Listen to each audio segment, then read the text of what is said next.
जय Hind. Future the GS academy में आप सभी का स्वागत है। आज की क्लास में हम लोग पढ़ेंगे महापाषाण के बारे में। किसके बारे में? महापाषाण के बारे में अध्ययन करेंगे। यदि आप हमारे चैनल पर नए हैं तो चैनल को सब्सक्राइब जरूर करें और लाइक शेयर जरूर करें। सबसे पहले कल की क्लास का थोड़ा सा रिवाइज कर लेते हैं। देखिए, कल की क्लास में हम लोगों ने क्या अध्ययन किया। सबसे पहले वेद के बारे में जाने। प्राचीनतम ग्रंथों में वेदों की संख्या कितनी है? 4। वेदों की संख्या कितनी है? 4। मेरे साथ साथ बोलिए। और कल की क्लास में ये सब जो है पढ़ा चुके हैं। जो क्वेश्चन पूछते हैं आप बताइए, आंसर दीजिएगा। वेदों की संख्या कितना है? 4। कौन कौन से वेद बताए थे? ऋग्वेद, सामवेद, यजुर्वेद और अथर्ववेद। ऋग्वेद, सामवेद, यजुर्वेद और अथर्ववेद। इन सब में से सबसे पुराना वेद कौन सा है? सबसे पुराना वेद ऋग्वेद है। कौन सा है? सबसे पुराना वेद ऋग्वेद है। कितने सौ साल पहले इनकी रचना की गई थी? 3500 साल पहले जो है इनकी रचना की गई थी। और ऋग्वेद में जो है 1000 से ज़्यादा प्रार्थनाएं हैं जिन्हें सूक्त कहा गया है। यानी ऋग्वेद में जो प्रार्थनाएं हैं उन्हें क्या बोला गया है? सूक्त। तो सूक्त का मतलब क्या होता है? सूक्त का मतलब होता है अच्छी तरह से बोला गया। सूक्त का अर्थ क्या होता है? अच्छी तरह से बोला गया। और ये जो है प्रार्थनाएं विभिन्न देवी देवताओं की स्तुति में रचे गए थे। प्रार्थनाएं किनके स्तुति में रचे गए थे? तो विभिन्न देवी देवताओं की स्तुति में। और यहाँ पे जो 3 देवता सबसे महत्वपूर्ण माने जाते हैं ऋग्वैदिक काल में। वैदिक काल में 3 देवता महत्वपूर्ण माने जाते हैं। कौन कौन? एक अग्नि, इंद्र और सोम। अग्नि आग के देवता थे और इंद्र युद्ध के देवता। और सोम जो था एक प्रकार का पौधा था जिससे खास पेय बनाया जाता था। खास पेय बनाया जाता था। और वैदिक प्रार्थनाओं की रचना जो है किसने की थी? ऋषियों ने। वैदिक प्रार्थनाओं की रचना ऋषियों ने की थी, लेकिन कुछ प्रार्थनाओं की रचना महिलाओं ने भी की थी। और आचार्य जो होते थे विद्यार्थियों को इन्हें अक्षरों, शब्दों और वाक्यों में बांटकर कंठस्थ करवाते थे। ऋग्वेद की भाषा कैसी थी? प्राक संस्कृत या वैदिक संस्कृत? अब जो संस्कृत पढ़ते हैं स्कूल में उससे क्या है? थोड़ी भिन्न थी। तो ऋग्वेद की भाषा कैसी थी? प्राक संस्कृत या वैदिक संस्कृत कहलाती है।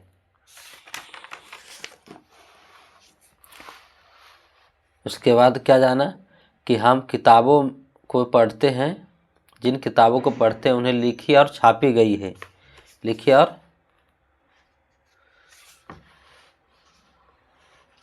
छापी गई है। इनका उच्चारण किया जाता था। ऋग्वेद का जो है उच्चारण किया जाता था और श्रवण किया जाता था, ना कि पढ़ा जाता था। रचना के कई सदियों बाद इसे पहली बार लिखा गया। इसे छापने का काम जो मुश्किल से 200 साल पहले हुआ। इतिहासकार जो ऋग्वेद का अध्ययन कैसे करते हैं? तो इतिहासकार जो है ऋग्वेद का अध्ययन करने के लिए पुरातत्ववेताओं की तरह जो है अतीत के बारे में जानकारी इकट्ठी करते हैं। क्या करते हैं? सबसे पहले जानकारी इकट्ठी करते हैं, लेकिन भौतिक अवशेषों के अलावा ये लिखित स्रोतों का भी प्रयोग करते हैं। भौतिक अवशेष का तो प्रयोग करते ही हैं, साथ में लिखित स्रोतों का भी प्रयोग करते हैं। जैसे कैसे इतिहासकार जो है ऋग्वेद का अध्ययन कैसे करते हैं? तो यहाँ पे क्या विश्वामित्र और नदियों के बारे में एक संवाद दिया गया है। इसे पढ़ने के बाद क्या निष्कर्ष निकालते हैं कि यह प्रार्थना जो उस क्षेत्र में रची गई होगी। यदि आपने प्रीवियस वीडियो नहीं देखे हैं तो जा कर के पहले पिछले क्लास में जो है ये सब पढ़ा चुके हैं, जा कर के उसको पहले देखिए। हर एक क्रमबद्ध तरीके से अध्ययन कीजिए। तो इतिहास का जो है ऋग्वेद का अध्ययन कैसे करते हैं? तो यहाँ पे एक संवाद दिया गया है विश्वामित्र और नदी के बारे में। उससे निष्कर्ष निकालते हैं कि यह प्रार्थना जो है उस क्षेत्र में रची गई होगी जहाँ नदियाँ बहती हैं। यह भी सुझाते हैं कि जिस समाज में ऋषि रहते थे घोड़ों और गायों को बहुत महत्व दिया जाता था। और घोड़ों और गायों की तुलना किससे की गई है? नदियों की तुलना घोड़ों और गायों से की गई है। ऋग्वेद की प्रार्थनाओं में अन्य दूसरी नदियों का सरस्वती, सिंधु और उसकी सहायक नदियों का उल्लेख मिलता है। और गंगा और यमुना का उल्लेख जो सिर्फ एक बार मिलता है, गंगा और यमुना का उल्लेख सिर्फ एक बार मिलता है। उसके बाद हम लोगों ने क्या देखा, मवेशी, घोड़े और रथ के बारे में। मवेशी, घोड़े और रथ। ऋग्वेद में मवेशियों, बच्चों और घोड़ों की प्राप्ति के लिए क्या प्रार्थनाएं हैं। घोड़ों को लड़ाई में रथ खींचने के काम में लाया जाता था और इन लड़ाइयों में मवेशी जीत कर लाते थे। लड़ाइयाँ उससे ज़मीन के लिए लड़ी जाती थी। क्यों लड़ी जाती थी? तो ज़मीन के लिए।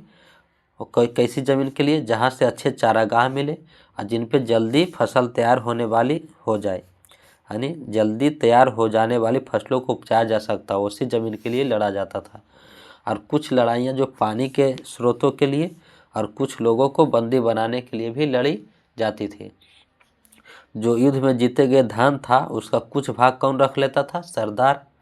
और कुछ हिस्सा जो है पुरोहित को दिया जाता था। शेष धन आम लोगों में बांट दिया जाता था और कुछ धन यज्ञ के लिए रखा जाता था, यज्ञ के लिए। और यज्ञ में आहुति किसकी दी जाती थी? तो घी, अनाज और जानवरों की आहुति दी जाती थी। और युद्ध में जो भाग लेते थे वो कौन कौन लोग होते थे? तो युद्ध में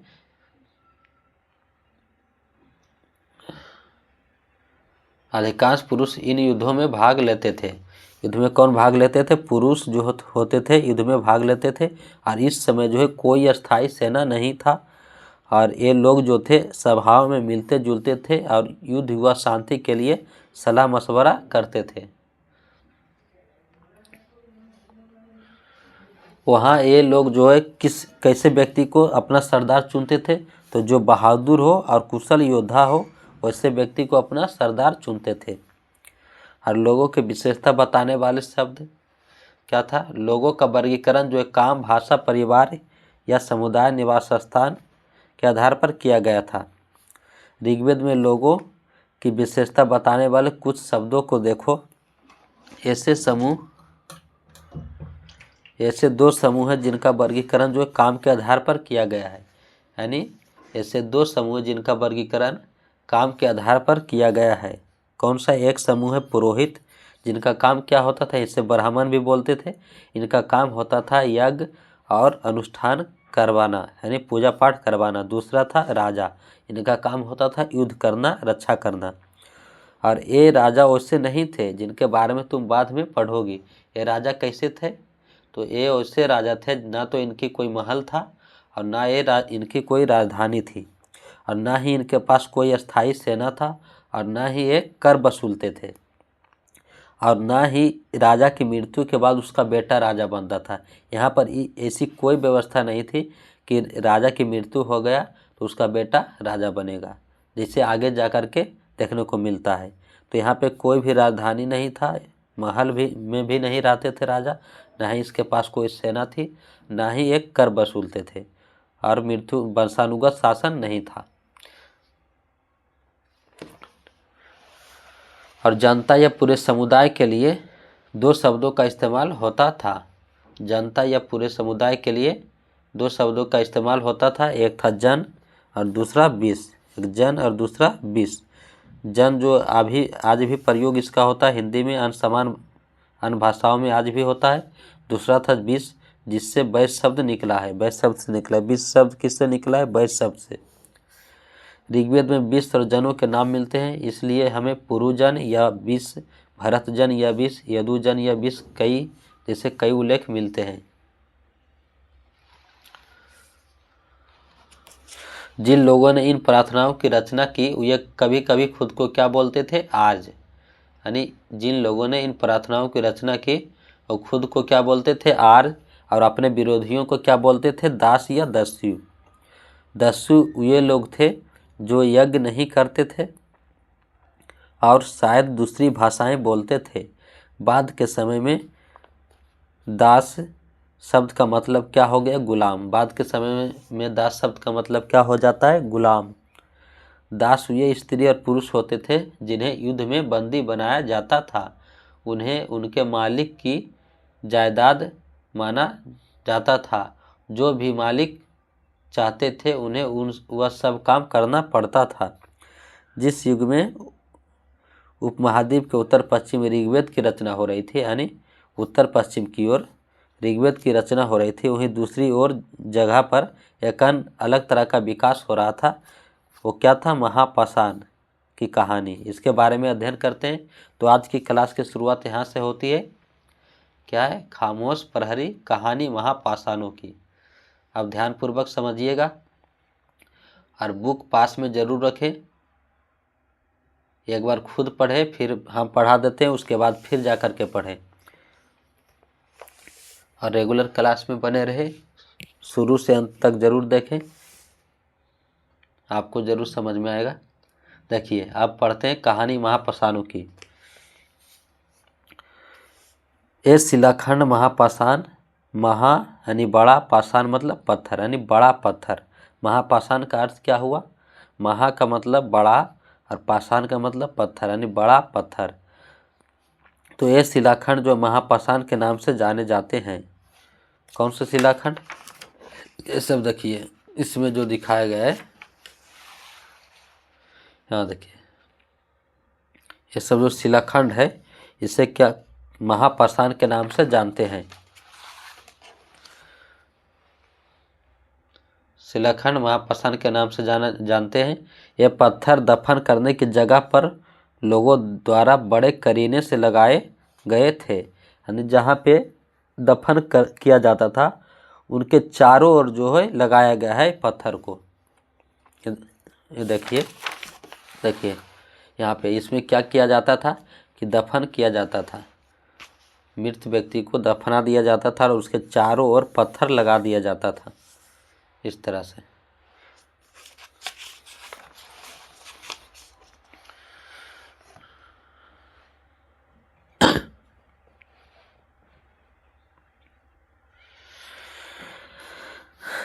महापाषाण कब्रें बनाने की प्रथा लगभग 3000 साल पहले शुरू हुई।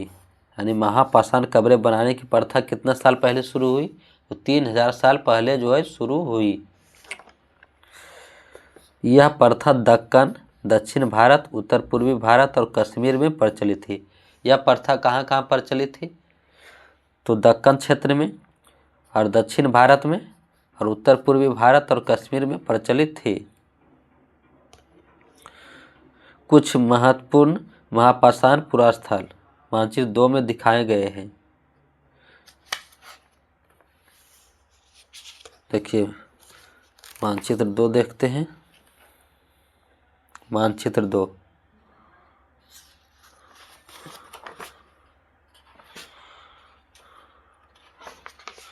यहाँ पे देखिए महापाषाणिक पुरास्थल, महापाषाणिक पुरास्थल ऐसा बोला। यहाँ देखिए ब्रह्मगिरी, तो कहाँ कहाँ था? दक्षिण भारत, दक्कन का क्षेत्र और दक्षिण भारत, यहाँ उत्तर पश्चिम। यहाँ देखिए कश्मीर, बुर्ज हो यहाँ पे दिखाए गए, बुर्ज हो नहीं होगा। तो महापाषाणिक पुरास्थल एक ब्रह्मगिरी है और यहाँ पे आदि चन्नलूर, इसमें नहीं पूरा दिखाया गया है।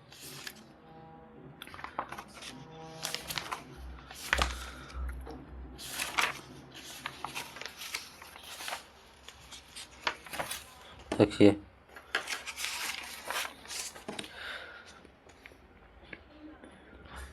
तो इसमें क्या याद रखना है कि महापाषाण का अर्थ क्या होता है? महा का मतलब बड़ा, पाषाण का अर्थ होता है पत्थर, यानी बड़ा पत्थर। और ये पत्थर जो दफन करने की जगह पर लोगों द्वारा बड़े करीने से लगाए जाते थे। महापाषाण कब्रें बनाने की प्रथा की शुरुआत कितने साल पहले होता है? तो 3000 साल पहले। कितने साल पहले? 3000 साल पहले। और यह प्रथा कहाँ कहाँ प्रचलित थी? तो दक्कन वाले क्षेत्र में, दक्षिण भारत और उत्तर पूर्वी भारत और कश्मीर में प्रचलित थी। कुछ महापाषाण जमीन के भीतर भी होते थे। कुछ महापाषाण कहाँ? जमीन के भीतर भी होते हैं।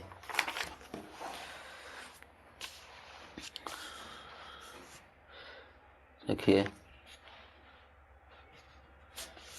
कई बार पुरातत्वविदों को गोलाकार सजाए हुए पत्थर मिलते हैं।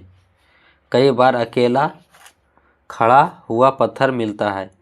ये ही एकमात्र प्रमाण है जो जमीन के नीचे कब्रों को दर्शाते हैं। इन सब कब्रों में कुछ समानताएं हैं। यानी जो कब्र है यहाँ पे, जो महापाषाण था कब्र, इन सब कब्र में कुछ समानताएं हैं। वो समानता क्या है? तो सामान्यतः मृतकों को खास किस्म के मिट्टी के बर्तनों के साथ दफनाया जाता था।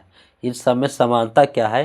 जो मृतक होता था उनको एक खास प्रकार के मिट्टी के बर्तन के साथ जो है दफनाया जाता था, जिन्हें काले लाल मिट्टी बर्तन यानी ब्लैक एंड रेड वेयर के नाम से जानते हैं। याद रखना, ब्लैक एंड रेड वेयर, काले लाल मिट्टी के बर्तन, काले लाल मिट्टी के बर्तन ब्लैक एंड रेड वेयर के नाम से जाना जाता है। इनके साथ मिले हैं लोहे के औजार, हथियार, घोड़ों के कंकाल और सामान, पत्थर, सोने के गहने। यानी क्या क्या मिला है?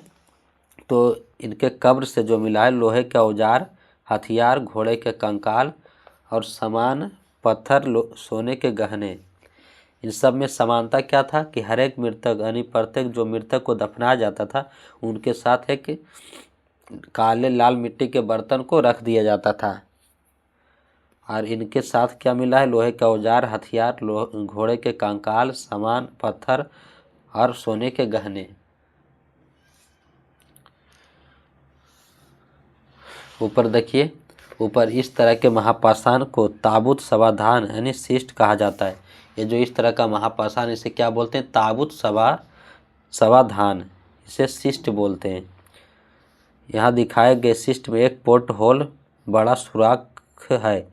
इसमें देखिए एक पोर्ट होल है, सुराख है, यहाँ पे सुराख था जो शायद पत्थरों से बने हुए कमरे में जाने का रास्ता था। तो कब्रों की समानताएं क्या था यहाँ जान लिए, आप जानते हैं। लोगों की सामाजिक असमानताओं के बारे में पता करना। देखिए, लोगों की सामाजिक असमानताओं के बारे में पता करना। पुरातत्वविद यह मानते हैं कि कंकाल के साथ पाई गई चीज़ें मरे हुए व्यक्ति की ही रही होगी। यानी पुरातत्वविद क्या मानते हैं कि कंकाल के साथ जो चीज़ मिला है, वस्तु, यानी मृतक के साथ जो वस्तु मिला है वो उसी का ही होगा। यह मानते हैं कि मरे हुए व्यक्ति की ही रही होगी। कभी कभी एक कब्र की तुलना में दूसरी कब्र में ज़्यादा चीज़ें मिलती है। कभी कभी क्या होता है कि एक कब्र की तुलना में दूसरी कब्र में ज़्यादा चीज़ें मिलती हैं। जैसे ब्रह्मगिरी को खोजो, ब्रह्मगिरी मानचित्र 2 में, यहाँ एक व्यक्ति की कब्र में 33 सोने के मन के शंख पाए गए। ब्रह्मगिरी एक जगह है, यहाँ पे पुरास्थल, इस पुरास्थल में एक व्यक्ति की कब्र में 33 सोने के मन के और शंख पाए गए हैं। दूसरे कंकालों के पास सिर्फ कुछ मिट्टी के बर्तन ही पाए गए। यह दफनाए गए लोगों की सामाजिक स्थिति में भिन्नता को दर्शाता है। इससे क्या पता चलता है? यानी किसी व्यक्ति के कब्र में 33 सोने के मन के शंख पाया गया और किसी व्यक्ति के कब्र में सिर्फ मिट्टी के बर्तन पाए गए। इससे क्या पता चलता है? सामाजिक असमानता के बारे में पता चलता है कि जिनके इसे 33 सोने के मन के मिला यानी कि वो लोग गरीब अमीर थे, और जिनके सिर्फ मिट्टी के बर्तन मिला यानी कि वो लोग कैसे थे? गरीब थे। तो सामाजिक भिन्नता को दर्शाता है। कुछ लोग अमीर थे तो कुछ लोग गरीब, कुछ लोग सरदार थे तो कुछ उसके अनुयायी, यानी कुछ लोग राजा थे तो उसके अनुयायी। तो सामाजिक असमानता के बारे में किस प्रकार से पता चलता है? कब्र से। यानी देखा जाता है कि कब्र में, किनकी कब्र में जो है अधिक वस्तुएं मिला है। यदि कब्र में अधिक वस्तुएं मिला है और सोना चांदी ये सब गहना है तो समझ जाइए कि वो अमीर व्यक्ति की कब्र है। और जहाँ पे कुछ मिट्टी के बर्तन ये सब तो वो गरीब व्यक्ति को दर्शाता है। तो ये इसका मतलब है कि सामाजिक असमानता था। तो लोग कुछ लोग अमीर थे तो कुछ लोग गरीब थे। और क्या कुछ कब्रगाहें खास परिवारों के लिए थी? क्या कुछ कब्रगाहें जो थी कब्र खास परिवारों के लिए थी? तो कभी कभी महापाषाणों में एक से अधिक कंकाल मिले। अब देखिए, एक कब्र में एक से अधिक कंकाल मिले हैं, महापाषाणों में एक से अधिक कंकाल मिले, जो यह दर्शाते हैं, क्या दर्शाते हैं कि शायद एक ही परिवार के लोगों को एक ही स्थान पर अलग अलग समय में दफनाया गया था। क्या दर्शाते हैं कि शायद एक ही परिवार के लोग थे जो अलग अलग समय में एक ही जगह पे दफनाया जाता होगा। बाद में मरने वाले लोगों को पोर्ट होल के रास्ते कब्रों में लाया जाता था, यानी एक होल बना दिया जाता था जो उसी जगह पे बाद में उस एक ही परिवार के हर एक व्यक्ति को लाया जाता था जब मर जाता था। तो बाद में मरने वाले लोगों को पोर्ट होल के रास्ते कब्रों में लाकर दफनाया जाता था। ऐसे स्थान पर गोलाकार लगाए जाते गए पत्थर चट्टान चिन्हों का काम करते थे, यानी वहाँ पर एक गोलाकार पत्थर या चट्टान रख देते थे ताकि यहाँ पे दफनाया गया है एक ही परिवार को। ऐसे स्थान पर गोलाकार लगाए गए पत्थर या स्थान चिन्हों के काम आता था, यानी चिन्ह के लिए, पहचान के लिए रख दिया जाता था, जहाँ लोग आवश्यकता अनुसार शवों को दफनाने दोबारा आ सकते थे। यानी एक चिन्ह रख दिया जाता था पहचान के लिए, गोल पत्थर, और जिससे पहचान होता था कि यहाँ पर एक ही परिवार है। जब मर जाते थे कोई उसी परिवार में तो उसी जगह आकर के दफनाया जाता था उसे दोबारा आ सकते थे। तो ये हो गया कुछ कब्रगाह खास परिवारों के लिए भी थी, और सामाजिक असमानता के बारे में किस प्रकार से पता चलता है और कब्रों में समानता क्या था। अब इनाम गांव के एक विशिष्ट व्यक्ति की कब्र। इनाम गांव के एक विशिष्ट व्यक्ति की कब्र। इनाम गांव ढूंढो, मानचित्र 2 में इनाम गांव ढूंढो। देखिए ढूंढते हैं पहले मानचित्र 2, इसमें देखिए इनाम गांव देखिए यहाँ पे इनाम गांव, और ब्रह्मगिरी बताए थे यहाँ पे ब्रह्मगिरी, यहाँ इनाम गांव ढूंढ लिए।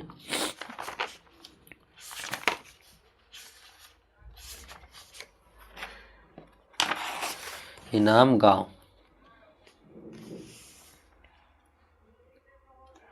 मानचित्र 2 में इनाम गांव ढूंढो खोजो। यह भीमा की सहायक नदी घोड़ के किनारे एक जगह है, यानी इनाम गांव जो है कहाँ पे, भीमा की सहायक नदी घोड़ है जिसके किनारे यह इनाम गांव है। और इस जगह पे, किस जगह पे, ध्यान से समझिएगा, इनाम गांव जगह पे 3600 से 2700 साल पहले, कितना साल पहले, 3600 से 2700 साल पहले लोग रहते थे। यहाँ वयस्क लोगों को पराया गड्ढे में सीधा लिटाकर दफनाया जाता था। उनका सिर जो होता था उत्तर की ओर होता था। कई बार उन्हें घर के अंदर ही दफनाया जाता था, यानी यहाँ पे जो है कई बार उन्हें घर के अंदर ही दफनाया जाता था, और जो वयस्क लोग होते थे उन्हें गड्ढे में सीधा लिटाकर दफनाया जाता था, और उनका सिर किधर होता था, तो उत्तर की ओर होता था। ऐसे बर्तन जिनमें शायद खाना और पानी हो दफनाए गए शव के पास रख दिए जाते थे, यानी ऐसा बर्तन जिनमें खाना पानी हो, यानी दफनाए गए जो शव है, लाश, उसके साथ भी रख दिया जाता था। एक आदमी को 5 कमरों वाले मकान के आंगन में 4 पैरों वाले मिट्टी के एक बड़े से संदूक में दफनाया गया था, यानी यहाँ पे एक आदमी को 5 कमरों वाले मकान था, उनमें आंगन में, उसके आंगन में ही एक संदूक में लाश को रख करके दफनाया गया था। बस्ती के बीच में बसा यह घर गांव के सबसे बड़े घरों में से एक था। इस घर में एक अनाज का गोदाम भी था। शव के पैर मुड़े हुए थे।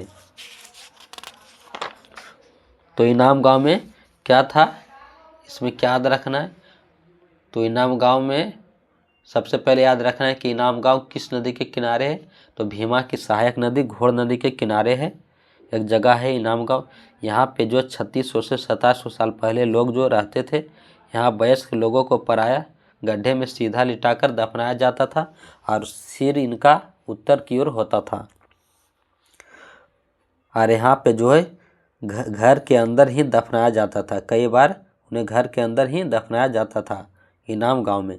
और यहाँ पे ऐसे बर्तन जिनमें शायद खाना और पानी हो, उनके साथ भी दफना दिया जाता था।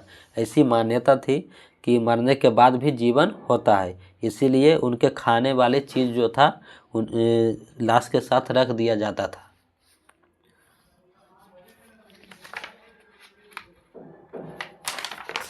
अब आके देखिए, अब जानते हैं क्या बताते हैं हमें कंकालों के अध्ययन।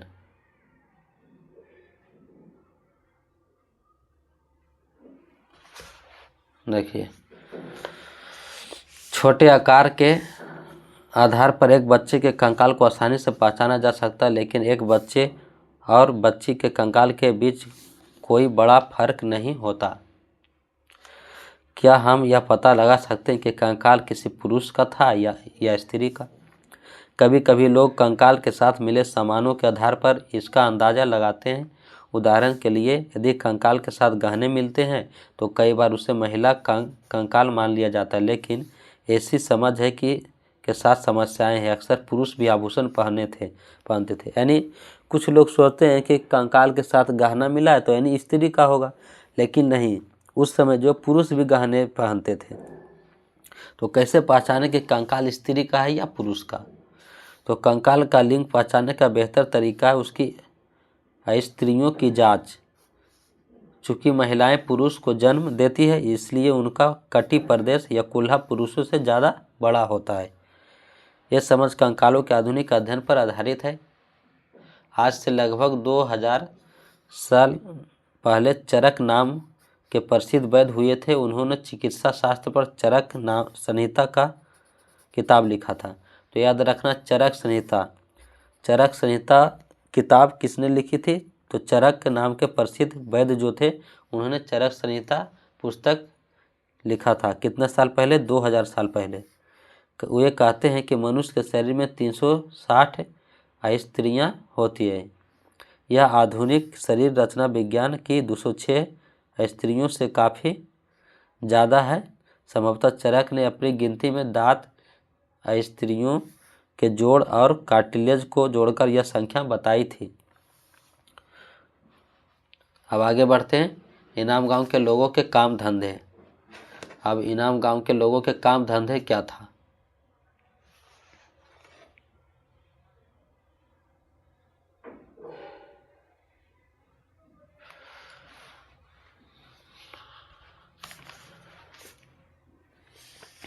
इनाम गांव में पुरातत्वविदों को गेहूं, जौ, चावल, दाल, बाजरा, मटर और तिल के बीज मिले हैं। कई जानवरों की हड्डियां भी मिली है। कई हड्डियों पर काटने के निशान से यह अंदाज़ा होता है कि लोग इन्हें खाते होंगे। यानी कई जानवरों की हड्डियां भी मिली यहाँ से, इनाम गांव से। और इसका साक्ष्य मिला है। बीज किनके मिले हैं? तो गेहूं, जौ, चावल, दाल, बाजरा, मटर, तिल, यानी कि ये सब लोग उपजाते थे। और जानवरों की हड्डियां मिली और हड्डियों में जो है काटने के निशान मिले। इससे अंदाज़ा लगता है कि ये लोग जो है क्या इन्हें खाते होंगे। गाय, बैल, भैंस, बकरी, भेड़, कुत्ता, घोड़ा, गधा, सुअर, सांभर, चितकबरा, हिरन, किस्मर यानी मिर्ग, खरहा, नेवला, चिड़िया, घड़ियाल, केचुआ, केकड़ा और मछली की हड्डियाँ भी पाई गई है। ऐसे साक्ष्य मिले हैं कि देखिए बेर के भी साक्ष्य मिले हैं। आंवला, जामुन, खजूर और कई तरह की रसभरियाँ एकत्र की जाती थी। तो इनाम गांव के लोगों के काम धंधा क्या था? तो अनाज का उपजाना। और ये लोग जो है क्या करते थे? ये सब पशु पालते थे। बैल, भेड़, बकरी, गधा, सुअर, ये सब के साथ मिले हैं। तो इस प्रकार से आज का क्लास जो है समाप्त होता है। देखिए, आज की क्लास में हम लोगों ने क्या अध्ययन किया, एक शॉर्ट रिवीजन थोड़ा सा देख लेते हैं। सबसे पहले हम लोगों ने क्या पढ़ा? महापाषाण के बारे में। देखिए, अब ध्यानपूर्वक समझिएगा। क्या याद रखना है, क्या छोड़ना है, ये भी मालूम होना चाहिए। कितना याद रखना है। देखिए, तो महापाषाण, सबसे पहले जाना महापाषाण। महापाषाण का अर्थ क्या होता है? महा का मतलब होता है बड़ा और पाषाण का मतलब पत्थर, यानी बड़ा पत्थर। ये शिलाखंड महापाषाण थे। और ये पत्थर जो दफन करने की जगह पर लोगों द्वारा बड़े करीने से लगाए जाते थे। जहाँ दफनाया जाता था वहाँ पे जो है साइड में इस पत्थर को लगा दिया जाता था। और महापाषाण कब्र जो है बनाने की प्रथा कब से शुरुआत होती है? तो बोलना 3000 साल पहले। कहाँ ये प्रथा कहाँ पर चली थी? तो बोलना दक्कन क्षेत्र में, दक्षिण भारत, उत्तर पूर्वी भारत और कश्मीर में प्रचलित थी। यह महापाषाण प्रथा कहाँ कहाँ पर चली थी? दक्कन, दक्षिण भारत, पूर्वी क्षेत्र और कश्मीर में प्रचलित थी। कितना साल पहले प्रचलित है? तो 3000 साल पहले शुरू हुई। और कुछ महापाषाण जो जमीन के भीतर भी होते थे। उसके बाद क्या याद रखना है कि इन महापाषाणों में जो थी समानता क्या थी, यानी कब्र जो था, इन कब्रों में समानता क्या थी? तो समानता यही थी कि मृतकों के साथ एक मिट्टी के बर्तन के साथ दफनाया जाता था। और वो मिट्टी के बर्तन कैसा था? तो काले लाल मिट्टी के बर्तन, ब्लैक एंड रेड वेयर, याद रखना है, ब्लैक एंड रेड वेयर के नाम से जानते हैं मिट्टी के बर्तन को। और इनके साथ मिले हैं क्या क्या? लोहे के औजार, हथियार, घोड़े के कंकाल और सामान पत्थर, सोने के गहने मिले हैं। और कब्र से जो है लोगों की सामाजिक असमानता के बारे में कैसे पता चलता है, कैसे पता लगाते हैं? बस जितना बता रहे हैं इतना ही याद रखना है, बाकी सब चीज़ छोड़ देना है। तो लोगों की सामाजिक असमानता के बारे में कैसे पता लगा? तो पता कैसे लगा कि पुरातत्वविद देखते हैं कि कंकाल के साथ उनके साथ कुछ वस्तु मिला है। क्या मिला? कुछ वस्तु मिला है कब्र के साथ, उनके कंकाल के साथ। यदि जिन व्यक्ति यानी जो लाश के साथ अधिक वस्तु पाया गया है, जैसे 33 सोने के मन के शंख पाए गए हैं एक व्यक्ति, कहाँ? ब्रह्मगिरी में एक व्यक्ति के कब्र में इतने सारे वस्तुएं पाए गए। इसका मतलब वो अंदाज़ा लगाते हैं, अनुमान लगाते हैं कि ये जो है कब्र अमीर व्यक्ति की रही होगी। और जिनके साथ जो कि कुछ मिट्टी के बर्तन ही पाए गए, ये अंदाज़ा लगाते हैं कि यह कब्र जो गरीब व्यक्ति की रही होगी। तो इससे सामाजिक असमानता के बारे में किस प्रकार पता चला? कब्र के आधार पर वो लोग अंदाज़ा लगाते हैं, अनुमान लगाते हैं कि कुछ लोग अमीर थे तो कुछ लोग गरीब, कुछ सरदार थे तो कुछ उसके अनुयायी थे। और क्या कुछ कब्रगाहें खास परिवारों के लिए थी? तो हाँ, कुछ कब्रगाहें जो थी खास परिवारों के लिए थी। क्योंकि कैसे पता चला कि कुछ कब्रगाह जो थी यानी खास परिवार की ही थी? किस प्रकार से पता चला? तो एक ही कब्र में एक से ज़्यादा कंकाल मिले हैं। क्या मिला है? एक ही कब्र में एक से ज़्यादा कंकाल मिले हैं, एक से अधिक कंकाल मिले हैं। ये क्या दर्शाते हैं? कि शायद एक ही परिवार के लोगों को एक ही स्थान पर अलग अलग समय में दफनाया गया होगा। और बाद में मरने वाले लोगों को एक पोर्ट होल के रास्ते इसमें लाया जाता था। जैसे एक व्यक्ति को दफना दिया, फिर बाद में उसी जगह दफनाए तो एक होल बना दिया जाता था, एक पोर्ट होल, और उसी से जो है एक जगह लाया जाता था वहीं। और उसके कब्र की पहचान के लिए उसमें एक गोल पत्थर जो है गाड़ दिया जाता था चिन्ह के लिए, जो आवश्यकता अनुसार सबों को दफनाने दोबारा आ सकते थे वहाँ। अब इनाम गांव के एक विशिष्ट व्यक्ति की कब्र देखते हैं कि इनाम गांव में एक विशिष्ट व्यक्ति के कब्र। तो इनाम गांव सबसे पहले जाना, इनाम गांव कहाँ है, किस नदी के किनारे? तो भीमा की एक सहायक नदी है घोड़ नदी, इसके किनारे है इनाम गांव। यहाँ पे जो 3600 से 2700 साल पहले लोग रहते थे। यहाँ वयस्क लोगों को पराया गड्ढे में सीधा लिटाकर दफनाया जाता था। यहाँ इनाम गांव में प्रथा किस प्रकार का था कि यहाँ गड्ढे में सीधा लिटाकर दफनाया जाता था। और यहाँ पे जो घर के अंदर भी दफनाने के साक्ष्य मिला है। और जो है सिर जो इनका होता था उत्तर की ओर होता था। अभी भी देखिए मृतक को जलाने ले जाया जाता है तो इनका सिर किस ओर रखा जाता है? उत्तर दिशा की ओर। इसी प्रकार से घर में अभी भी बोला जाता है कि उत्तर दिशा में सिर करके नहीं सोना चाहिए। तो ऐसे बर्तन जिनमें शायद खाना और पानी हो दफनाए गए शव के साथ रख दिया जाता था। तो इनाम गांव में किस प्रकार की प्रथा थी कि मृतक के साथ बर्तन में उनके खाने पीने की चीज़ें रख दिया जाता था। ध्यान से सुनिएगा, मृतक के साथ खाने पीने की चीज़ें रख दिया जाता था। क्यों रख दिया जाता था? यानी ऐसी मान्यता थी कि मरने के बाद भी जीवन होता है।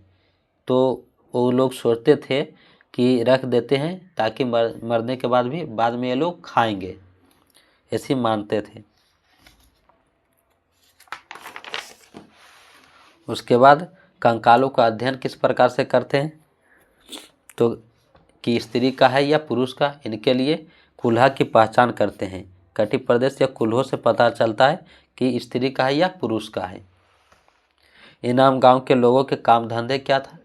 तो ये लोग क्या करते थे? गेहूं, जौ, चावल, दाल, बाजरा ये सब उपजाते थे और पशुओं को पालते थे। और जानवरों की हड्डियां मिली है, इससे पता चलता है कि ये लोग जो क्या करते थे, खाते थे, जानवरों को खाते थे। और इतने ने बेर, आंवला, जामुन, खजूर ये सब जो है रसभरियाँ इकट्ठा करते थे। ऐसे साक्ष्य मिला है। यहाँ तक समझ में आ गया। अब कुछ थोड़ा सा अन्यत्र देख लेते हैं। एटलस में चीन को ढूंढो। लगभग 3500 साल पहले हम यहाँ के लेखन कला के सबसे पुराने उदाहरण पाते हैं। चीन में जो है 3500 साल पहले जो है लेखन कला का उदाहरण मिलता है।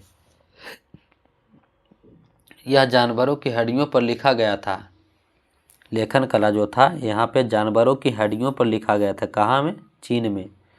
इन्हें भविष्यवाणी करने वाली हड्डियाँ कहा जाता है क्योंकि यह मान्यता थी कि ये भविष्य बताती है। राजा लोग लिपिकारों से इन हड्डियों पर सवाल लिखवाते थे। क्या ये युद्ध जीतेंगे? क्या फसलें अच्छी होगी? यानी इन हड्डियों से क्या पता चलता था? क्या लिखवाते थे? सवाल लिखवाते थे। क्या ये युद्ध जीतेंगे? फसलें अच्छी होगी? क्या उन्हें पुत्र होंगे? फिर इन हड्डियों को आग में डाल दिया जाता था जहाँ इनमें गर्मी से चटक कर दरारें पड़ जाती थी। भविष्यवक्ता इन दरारों को बड़े ध्यान से देखकर भविष्यवाणी करने की कोशिश करते थे। जैसा शायद तुम भी सोच रही होगी कि भविष्यवक्ता कभी कभी गलती भी करते थे। ये राजा शहरों में महल बनाकर रहते थे। उन्होंने बेशुमार दौलत इकट्ठी कर ली थी जिनमें बड़े बड़े नक्काशी किए हुए कांसे के बर्तन शामिल थे, लेकिन वे लोहे का इस्तेमाल करना नहीं जानते थे। तो देखिए यहाँ लेखन कला का बोला जाए कि लेखन कला का सबसे पुराने उदाहरण कहाँ मिलता है? तो क्या बोलना है? चीन में। कितना 100 साल पहले? तो 3500 साल पहले। और यहाँ जो है किस पे लिखा जाता था? तो हड्डियों पे लिखा जाता था। किसके लिए? तो भविष्यवाणी करने वाली हड्डियाँ कहा गया। इन हड्डियों को क्या बोला गया? भविष्यवाणी करने वाली हड्डियाँ। और यह मान्यता थी कि हड्डियाँ जो है भविष्य बताती है। ठीक, बस इतना याद रखना है यहाँ से। तो इस तरह से यह अध्याय समाप्त होता है। आशा करते हैं कि आपको अच्छी तरह से समझ में आया होगा। थोड़ा सा यहाँ पे देख लेते हैं हल्का सा वेदों की रचना। वेदों की रचना जो है कुछ तिथियाँ देख लेते हैं। वेदों की रचना कितना साल पहले? 3500 साल पहले रचना की गई थी ऋग्वेद की। महापाषाणों की शुरुआत कब? 3000 साल पहले। इनाम गांव में कृषकों का निवास। इनाम गांव में कृषकों का निवास कितना बताया? 3600 से 2700 साल पहले। चरक लगभग 2000 साल पहले चरक संहिता नामक पुस्तक लिखी थी। तो इस तरह से यह अध्याय समाप्त होता है। यदि क्लास आपको अच्छा लगता है तो कमेंट बॉक्स में ज़रूर बताएं कि कैसा लग रहा है क्लास आपको। ठीक है, अब कल की क्लास में आगे की क्लास में पढ़ेंगे अध्याय 5 राज, राजा और एक प्राचीन गणराज्य के बारे में, कि कुछ लोग जो शासक कैसे बने। वर्ण के बारे में अध्ययन करेंगे, वर्ण व्यवस्था के बारे में, यानी कि उत्तर वैदिक काल में। ये जो पढ़ें यहाँ पे महापाषाण के बारे में और किनका अध्ययन करें? और किए ऋग्वैदिक काल का अध्ययन। इसमें क्या किए? ऋग्वैदिक काल का अध्ययन किए। यानी ऋग्वैदिक काल में यदि पूछा जाए आपसे कि कौन कौन देवता महत्वपूर्ण था तो क्या बोलना है? अग्नि, इंद्र और सोम। अग्नि, इंद्र और सोम। तो इस तरह से यह अध्याय समाप्त होता है बच्चों। आज के लिए इतना ही। अपना ख्याल रखें। धन्यवाद।